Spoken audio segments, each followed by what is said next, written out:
You're listening to Trust Talks and Digital Dives with me, your host, Joni Brennan, President of the Digital ID and Authentication Council of Canada. We feature industry leaders, policymakers, and innovators who power our economy and protect our data. Whether you're a technology professional, business leader, or just curious about how digital trust transforms our world, we connect you to the insights that matter. Let's dive deep into digital trust.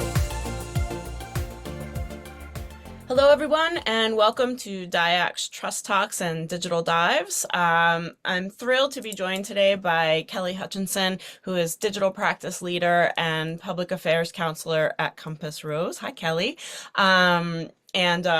We've got a bonus episode today to reflect on the post-election landscape and explore what the results of the election mean for Canada's digital trust community, and how we look ahead towards working together, continuing to work together, and supporting our ecosystem through this journey.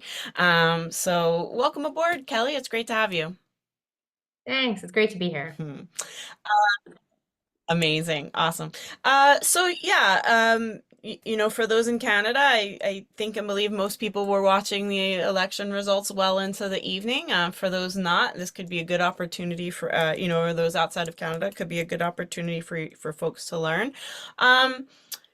For you in your role, what do you see as some of the key signals and themes that emerged out of this election that have the potential to shape Canada's digital future? And I should mention, sorry, before you answer, Kelly, I know you have an extensive background in technology associations as well, and so really drawing from all that experience and into your role with Compass Rose. Yeah, what trends jumped out for you in terms of digital for Canada? Well, this Liberal government's platform doubled down on all things digital. It kind of reminded me of when Trudeau first came in and Canada's innovation agenda. I was at the Tech Association at the time and literally had to run the pace of innovation consultations and superclusters and all of that amazing work right across Canada. Now what we have is a lot digital, 16 pages of content that came out of the Liberal platform. First platform I've ever seen that actually had the word data center modernization in it. But really, unleashing internal trade is going to be huge from a labor mobility and e-commerce perspective.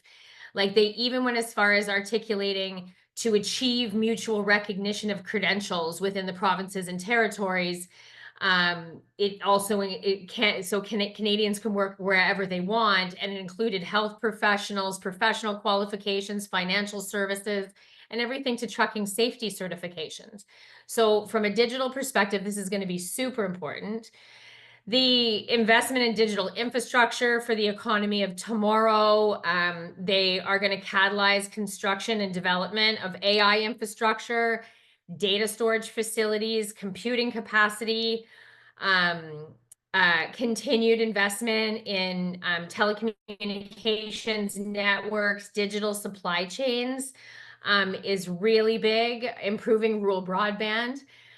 But also they're betting on Canadian innovators and entrepreneurs and leveraging the government's purchasing power to continue to drive Canadian innovation. And just even knowing your community at DIACC so well, this is going to be supporting a lot of really innovative small and medium enterprises that you have within your association.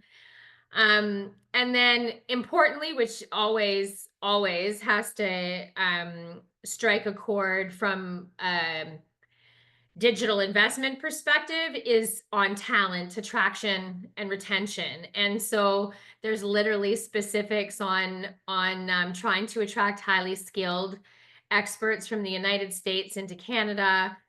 They're doing a ton more on shred credits to drive greater experimentation and development. And then AI infrastructure, AI training, AI procurement reform, investing in scaling the AI institutes that we have here in Canada, Mila, Vector. And then if you even look at the defense side, the focus on sovereignty, Arctic sovereignty, modernizing the military, because war today is more than just a brawn game. It really is a technological requirements in our military that are needed. So I was pleasantly surprised as someone who is a digital government junkie to see all of this in the platform. And as of yesterday, we've got a liberal government that is forming. So lots to see, and fingers crossed for mandate letters. Yeah, so absolutely, and we'll be watching for those mandate letters, and you called out a lot of different areas that are relevant, for our economy, for our economic security, and for our economic growth in Canada, and for our partnerships and our work that we do domestically, and building out more partnerships with other partners and countries around the world, jurisdictions around the world. Yeah, and as you were going through that extensive list of kind of digital technology, digital areas of focus, if you will, I was thinking about particular capabilities like or particular approaches or needs, and what I mean by that is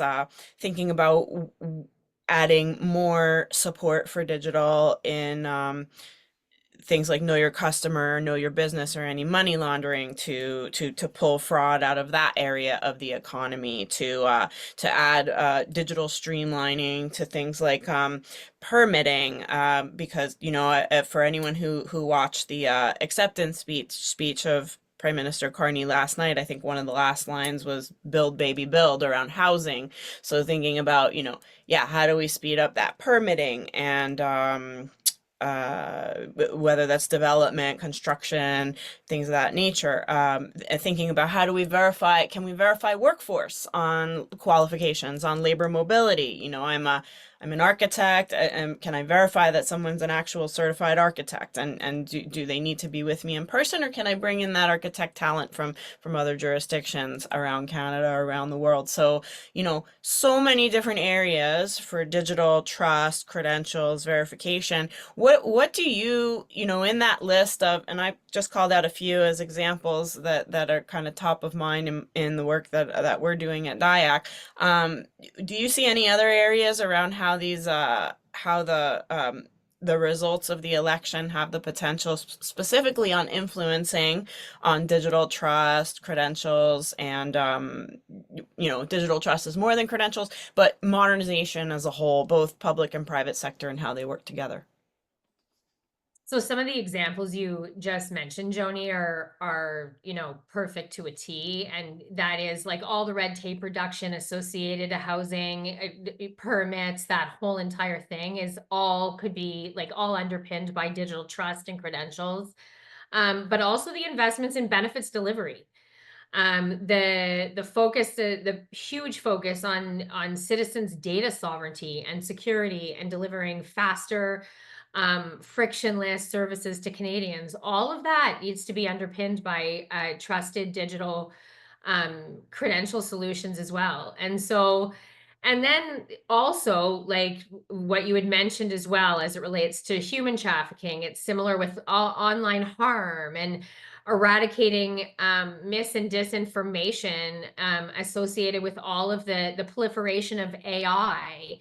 And so there's some very specific opportunities for digital identity and credentials throughout this entire platform, and it's really been eye-opening to see, because I believe this is the first platform in my career that actually has ever had this much technology and innovation wrapped around it. And it's honestly just a real sign of the times. And so this was a Liberal government that had mandated the development of digital credentials. And so all of the content within the platform so far speaks to their constant investment in wanting to achieve that. Yeah, yeah, absolutely. So many different areas, and another one, thinking about where and how these technologies support Canada's energy leadership and natural resources leadership. I mean, we could go on and on into all the different areas where secure, trusted, privacy respecting, and enhancing digital is part of the foundation for how we work together to help Canada through this next economic and geopolitical chapter for our development. Um, I guess kind of going into a little bit of a different lens, and I've had a career in association management. You've had experience in association in management in your career as well, and in your in your Compass Rose lens and leadership. What do you have advice for organizations like DIACC or other associations in terms of what we should be doing next to best support government and industry collaboration in the new political and in the new geopolitical and economic environment that we're in? Yes, absolutely. And frankly, some of the things that you have on the go right now is exactly what organizations need to be doing. I've always been of the school of thought that don't just ask to collaborate, show up with proposed solutions, and then start having a discussion on how things can be strengthened and changed. Government is strapped, resource strapped. They are also looking at, no matter what government was coming in, they were all looking at cost cutting measures. So the more industry and organizations can come to the table with solutions and talk about how it fixes problems, the faster we actually get to finding a common good solution on both sides that they'll be able to socialize and implement. So your papers that you've been releasing, and I know there's one coming out in relation to public safety as well, but advancing digital trust for government services modernization, like your positions on digital trust to fuel e-commerce growth and empower small and medium businesses, and the other one just on digital trust and finance and regulatory. That type of thought leadership is exactly what government, the public sector leaders and the ministers that they serve need to be able to stay on the cusp of what's important and on the pulse of what the communities are looking for across Canada, and being able to drive things. So they're all great starts, and then just engage, engage, engage. So we're going to have a cabinet in the next, I would say, 10 days. Those introduction letters, get out there and continue to advocate for the things that are important to your community is and to the industry is paramount. And so thought leadership is the way to get that done. Yeah, absolutely, absolutely. And it's great to hear, yes, and just to call out, we have been DIAC has been around been in existence since 2012, and we've got a wealth of work. And recently, we have been sharing actionable position papers on particular areas of focus, and turning our attention to how we can continue to show up and show up more in a collaborative environment. And so yeah, and I'll, also for the listener as well, I think I should note as well, in transparency, if it's not obvious, we've been working with Compass Rose. They've been helping to support us, and so it's it's so if you hear alignment in this conversation, there's a reason for that. But yeah, and so it's been great to work together in that aspect, especially in this fascinating election that we've just been a part of. So looking ahead, Exactly.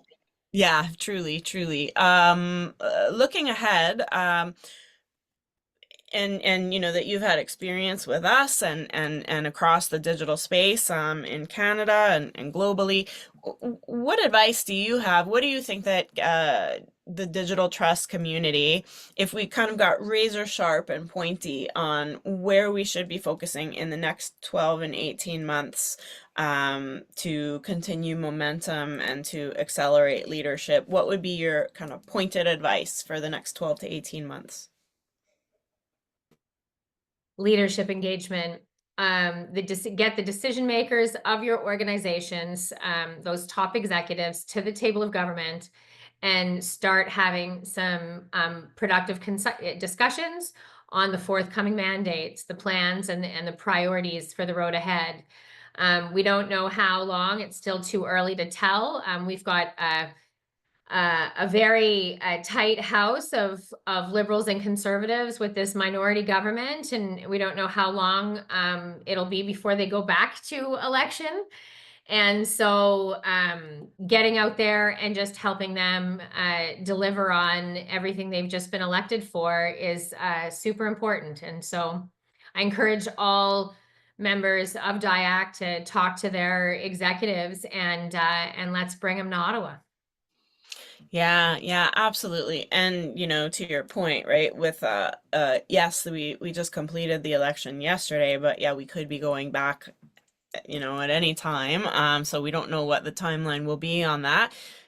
Time will tell, so we'll see how that space develops. But certainly, I think it's at least for me and in my experience with the members of DIACC, it's great to move into the next chapter for now, of what this space looks like, and get on with the work of supporting Canadians, businesses, governments, and individuals through the journey.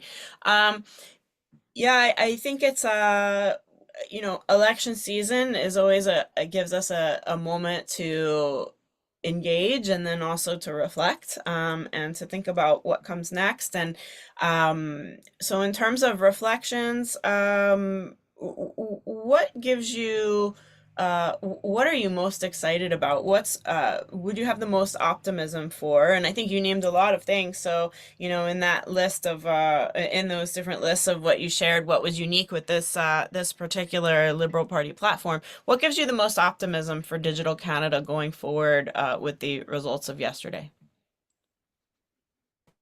A focus on modernization of public service delivery, federal service delivery. The fact that they're creating a government transformation office, the fact that there is usually in the digital government world, it's 2 steps forward, 1 step back, 2 steps forward, 1 step back. And the reality is, we had a pause during, lead up to the election, and then during the writ drop. But the reality is there is no steps if in fact they're taking multiple leaps forward on getting their projects continuing to move through the pipe, benefits delivery being another one. Like, that's just paramount to Canadians. I'm also turning 50, and I have a 7-year-old that's graduating grade 1. And so I look forward to a day where it's much simpler for him to be able to log on and access his federal services seamlessly. And so, it's on all of us to get them there. So Yeah, for sure. And certainly the little one, for those of us who are in our adulthood and aging, we need that access just as much as anyone else. That simple access, because there will come a day where we'll be the one saying, "Oh gosh, this is complicated." Hopefully not, hopefully things improve with working together.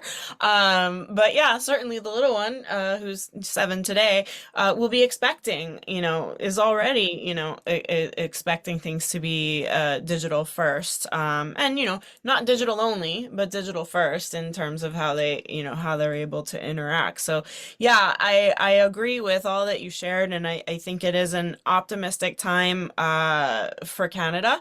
I had personally a lot of optimism to see even the level of engagement of the advanced voting, and the increase in participation in the advanced voting. Do we have full participation numbers yet in terms of how many, do you know that in terms of how many, like, did not complete yet. There's some that are just finalizing, but we're sending the complete updated MPs to DIACC, so you'll have all of those bios and everything for everyone.